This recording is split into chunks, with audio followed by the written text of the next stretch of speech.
We're here because free speech is under attack. We're here because people are being convinced that socialism works. We're here because people are being judged guilty until proven innocent. We are fighting back with facts. This is not a safe zone, so buckle up, Buttercup. This is the raw, naked truth.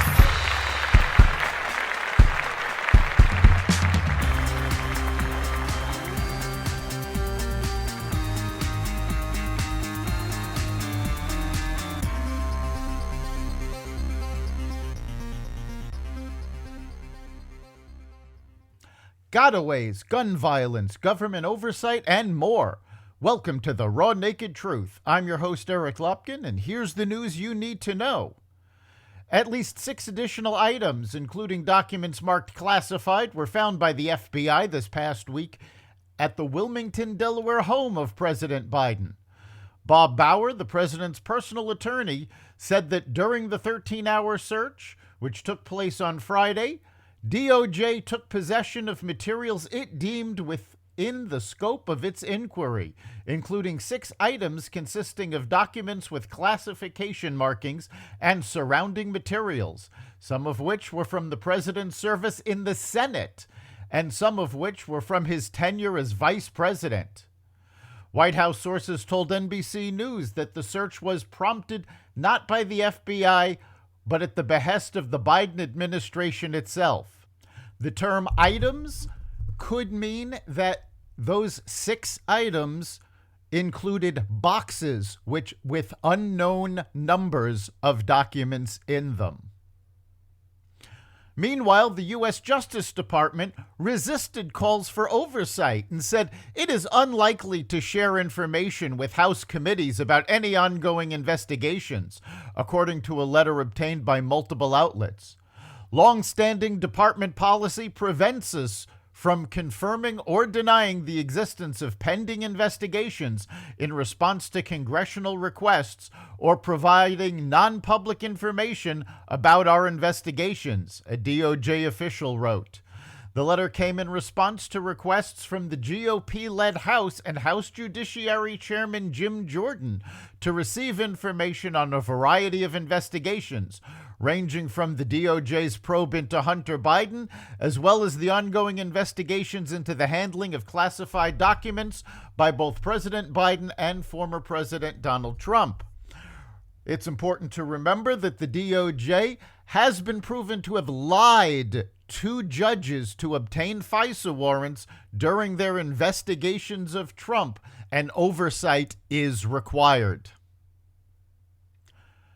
An influx of immigrants from Cuba and Nicaragua in December resulted in the highest number of illegal border crossings during any month of President Biden's time in office, according to immigration officials.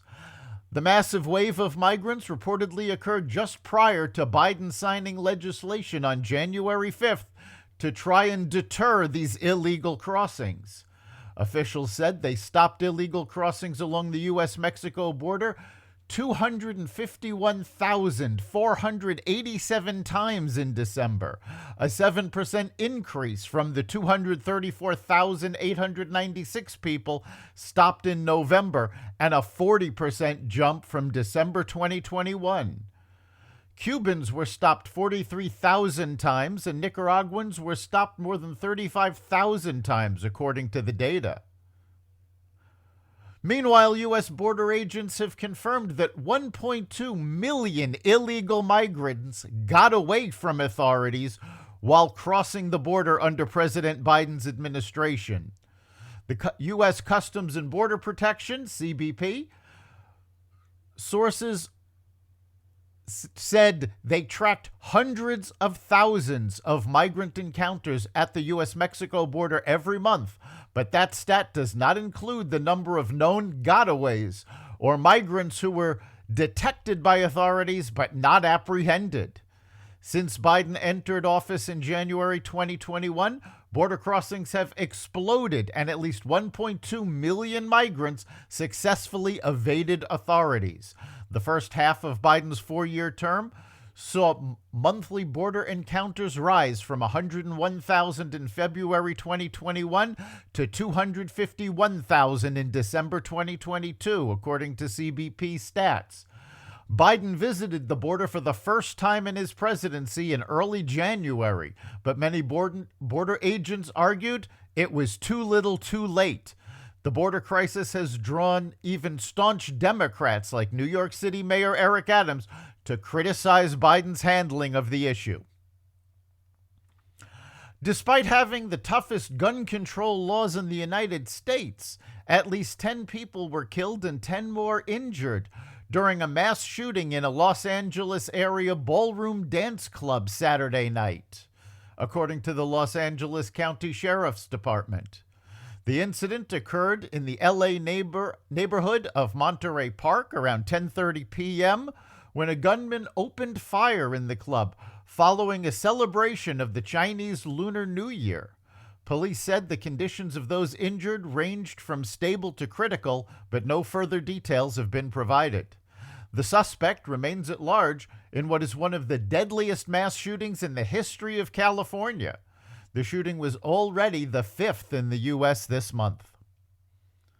And Atlanta police have filed domestic terrorism and other charges against 6 people arrested at a violent Saturday protest against a planned police training facility. One of the suspects was from Georgia. The others were from Tennessee, Washington, Maine, and Michigan. It was peaceful, but there were some individuals within that crowd that meant violence, Atlanta Mayor Andre Dickens said on CBS's Face the Nation. Protesters had called for a night of rage. Most of them traveled into our city to wreak havoc, Dickens said. Dickens was among the members of the city council who approved the $90 million 85-acre training center known as Cop City in 2021. An activist was fatally shot in a confrontation with police trying to clear the site last week. That's the Raw Naked Truth. You can catch every episode of The Raw Naked Truth at xvadio.com/podcasts, the Apple Podcasts app, Google Podcasts, Spotify, iHeartRadio, Stitcher, Amazon Music, Audible, and other platforms that respect freedom of speech. We'll see you next time.